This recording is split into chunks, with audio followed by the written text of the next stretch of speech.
자, 오늘 참고사안 한번 같이 봅시다. 89년생 남자분입니다. 자녀 없죠. 미혼이십니다. 채무가 왜 생겼는가? 이분이 고시원에 총무로 일을 하시는 거죠. 딱 들어봐도 직장 자체가 약간 저소득이잖아요. 그 고시원 살아보셨는지 모르겠는데 저는 예전에 고시 공부할 때 고시원에 꽤나 오래 살았는데 그 총무라는 존재가 있잖아요. 고시원이 1층 계단 들어갈 때 작은 방이 있는데 거기서 이제 결제나 수납이나 방 관리 도와주면서 자기도 거기 방 한 칸 얻어서 쓰시는 분들 있잖아요. 아마 그 일을 한다 그 뜻인 것 같은데 워낙 월급이 작다 보니까 생활비가 부족하게 되었고 추가 대출, 카드 사용해서 돌려막기 하다 보니까 너무 채무가 커졌다 그런 뜻인 것 같습니다. 내가 한 달에 소득이 변동폭이 큰데 수당이 있을 때가 있고 없을 때가 있고 왔다 갔다 하는데 또는 최근에 취업했는데 내 월급을 어떻게 계산을 하는가? 여기 이렇게 계산합니다. 이거 한번 보세요. 1월달부터 12월달까지 최근 1년치를 전부 다 모아놨죠. 확대해서 보시면 이런 모양입니다. 1월달에 기본급 120 받고 상여 20 받고 기타 수당 12만원 받아가지고 한 달에 150만원 벌었다.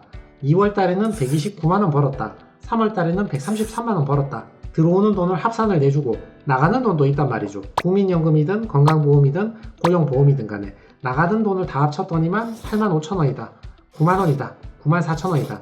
이렇게 월별로 정리를 하는 것입니다. 요걸 12월달까지 1년치를 딱 다 계산을 해보면 어떻게 되느냐? 1년치 총 소득이 1,600만원이고 공제된 금액이 99만원이다. 그러면 들어온 돈에서 나간 돈을 뺀 다음에 나누기 12하면 평균 소득이 나오겠죠. 이렇게 계산을 하는 겁니다. 자, 재직증명서. 최근에 취업하신 분이든 예전부터 있던 직장이든 일단 요거 한 장 던지면 법원에서 믿어주는 거죠. 재직증명서가 뭐냐? 한마디로 이겁니다. 이거 위 사람이 우리 회사에 다니고 있습니다. 대표자 도장 꽝. 이게 재직증명서입니다. 이거는 급여명세서. 요거는 회사마다 기본 양식이 있으니까 그냥 받아오시면 됩니다. 이 부분을 확대를 해보면 결론은 이걸 보려는 거죠. 이번 달에 지급액이 158만원인데 4대 보험 등 10만 2천원 공제하고 나니까 148만원 실수령 했다. 이 148만원 실수령한 금액 이걸 확인을 해보려는 것입니다. 자, 시작하자마자 제일 먼저 물어보는 거죠. 어디 은행에 어떤 계좌가 있고 각 계좌에 남아있는 돈이 얼마가 있는가. 각 계좌에서 한 번 입출금할 때 50만원 이상 입출금된 거 어디에 사용했는지 최종 사용처까지 정확하게 설명을 해달라. 의정부 법안 사건인데 주식에 대한 손실금 100%를 청산가치에 넣으라고 보존 권고가 나왔습니다. 서울, 수원, 부산 법원 같은 경우는 청산가치에서 제외하는 게 원칙인데 나머지 법원은 일단은 반영하는 게 원칙이잖아요. 물론 100%다 반영하는 경우도 있고 일부만 반영하는 경우가 있는데 아무튼 법원에서 전액 반영하고 싶으면 전액 반영할 권한이 충분히 있습니다. 방금 보셨듯이 월급은 평균 내서 계산하잖아요. 이런 방식입니다. 원천징수 영수증을 보든 급여 명세서를 보든지 간에 아무튼 들어오는 돈, 소득에서 4대 보험 나가는 거 등등 다 뺀 다음에 이걸 12개월치를 다 합산을 해서 나누기 12개월 하면 한 달 평균이 얼마인지 나오겠죠. 재직 기간이 1년 안 된 사람은 어떻게 한다? 다닌 개월수만 평균을 내면 되는 거죠. 6개월 다닌 사람은 6개월치만 평균하면 되는 거죠. 나는 이번 달에 취업했는데요. 그런 사람은 어떻게 한다? 재판을 하면서 4달, 5달치 월급 받는 걸 확인해서 그걸 평균 낸다고 했죠. 자, 최저급여에 미달하면 법원이 의심을 한다고 했죠. 안 되는 건 아니지만 의심을 당하거나 제대로 설명 못하면 기각의 위험성이 있다고 말씀을 드렸습니다. 법원에서 보전 권고를 바로 내리죠. 법원이 볼 때 한 달에 140만원 받는다고 주장을 하고 있는데 그거 최저시급 미달 아니냐?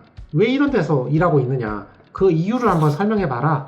그리고 현재 근무하는 곳의 구체적인 장소 못 믿는 거죠. 법원이 못 믿으니까 실제로 어디에 위치하는지 정확한 주소까지 다 알아내려는 거죠. 구체적으로 무슨 일을 하는가, 하루에 몇 시간 근무하는가, 평균 근무 시간, 그리고 본인이 근무하는 모습이 담긴 사진을 10장 이상 제출해보라. 이렇게 꼼꼼하게 확인을 하는 것입니다. 실제로 일을 하는지 아닌지 확인하려고. 최저시급에 미달하니까 더 꼼꼼하게 확인을 하려는 것입니다. 그리고 법원에서 딱 들어가는 의심이 최저시급 미달하게 조금 받아놓고 다른 데서 또 다른 일을 하고 있지 않는가, 그걸 의심을 하는 거죠. 그러니까 이건 어떻게 확인한다? 통화 내역서 있죠. 통화 내역서 제출해봐라. 하루 종일 그 직장에 붙어 있는지, 다른 곳에 가서 일하는 데가 있는지, 기지국 통화 발신 내역을 보면 어디에 위치하는지 알 수가 있으니까 이거 한번 확인해보자. 별도의 장소에서 오후에 다른 별도의 소득 활동을 한다면 이것 또한 소득에 합산하시기 바랍니다. 하루 일과 도표를 만들어서 제출하시기 바랍니다. 최저시급 미달이니까 꼼꼼하게 확인을 하는 것입니다. 그리고 조건부인가 이거 딱 바로 붙이는 거죠. 매년 2회 소득이 올라갔으면 올라갔다고 보고하고 변제금도 상향해라. 조건부인가를 바로 붙이게 됩니다. 그래서 이분은 설명을 했습니다. 내가 일하는 곳이 주식회사 땡땡땡이라고 되어 있지만 실제로는 고시원입니다. 고시원의 특성상 방 하나를 주기 때문에 전체 월급은 200만원이 맞는데 방 하나 준 거에서 일부 금액을 공제하고 밥 얻어먹는 거 식사 때도 제외하고 4대 보험도 빼고 나니까 150만원 내외가 되더라. 그래서 정당한 이유가 있다고 설명을 하는 거죠.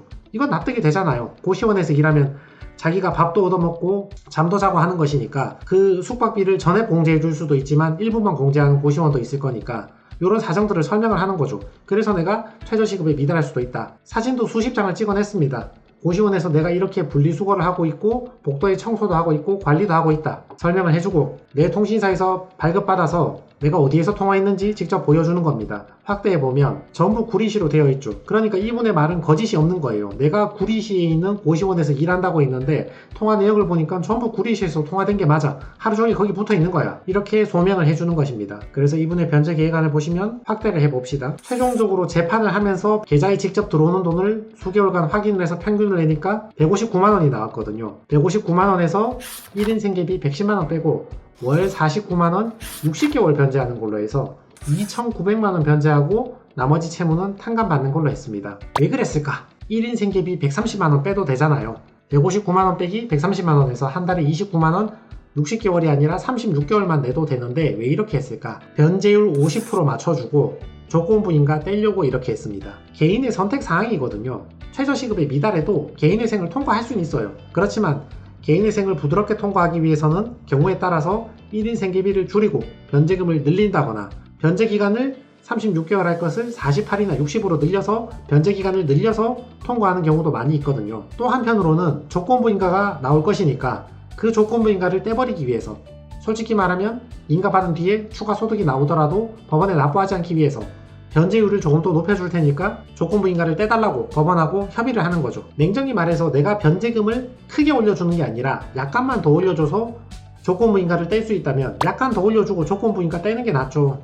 그게 마음이 편하지. 추가 소득을 올릴 어떤 동기부여도 강하게 될 수 있고. 이분은 전체 채무액 5,700만원 중에서 2,900만원 변제하게 된 거죠. 어차피 최저시급 200만원 받으면 1인 생계비 135만원 빼면 월 65만원 변제하면 36개월만 변제해도 2,000 몇백만원 변제를 해야 되잖아요.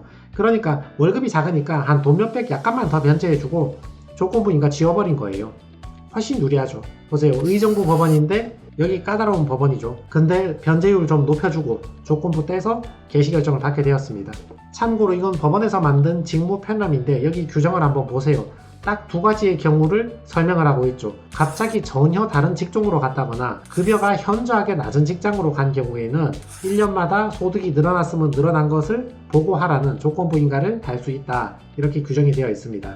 그래서 최근 취업이나 월급이 지나치게 낮은 경우에는 조건부인가가 붙거나 또는 직업의 진정성에 대해서 의심을 하면서 통화 발신 내역이나 실제 일하는지 여부를 꼼꼼하게 확인을 하는데 이런 것들도 법원하고 잘 조율해서 채무자한테 최대한 유리한 방향으로 개시결정을 받는 게 좋겠죠. 이분처럼 돈 몇백 더 변제해주고 조건부인가 떼버리고 통과하는 이런 식으로.